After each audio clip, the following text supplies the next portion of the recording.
Music ভিডিওতে perform করার অভিজ্ঞতা আমার খুব কম। হাতে গোনা ২-১টি করেছি।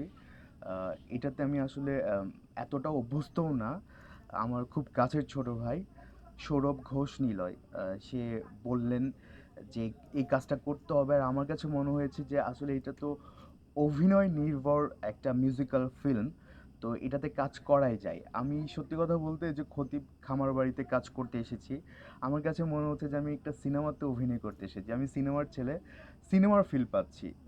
বিশাল আয়োজন এবং দুর্দান্ত প্ল্যানিং করে সে কাজটা করেছে। লাইটিং থেকে শুরু করে ক্যামেরার কাজ, লোকেশন, কস্টিউম, কোরিওগ্রাফি খুবই ভালো হয়েছে। ফাইনালি যখন সুরভি সুর ইউটিউব চ্যানেলে গান চিত্রটি রিলিজ হবে, আমার এটা বিশ্বাস যে আপনাদের পছন্দ হবে। কারণ এখনকার সময়ে যে 30 সেকেন্ডের মধ্যেও কিন্তু বিজ্ঞাপনে একটা গল্প বলা যায়। সেখানে তো আমরা 5 থেকে 6 মিনিট পাচ্ছি। তো দুর্দান্ত ছোট্ট একটা মিনি সিনেমা আপনারা দেখতে পারবেন। আপনারা সুরভি সুর ইউটিউব চ্যানেলের পাশেই থাকবেন। আর সৌরভ ঘোষ নিলয় পরীক্ষিত মিউজিক ভিডিও নির্মাতা।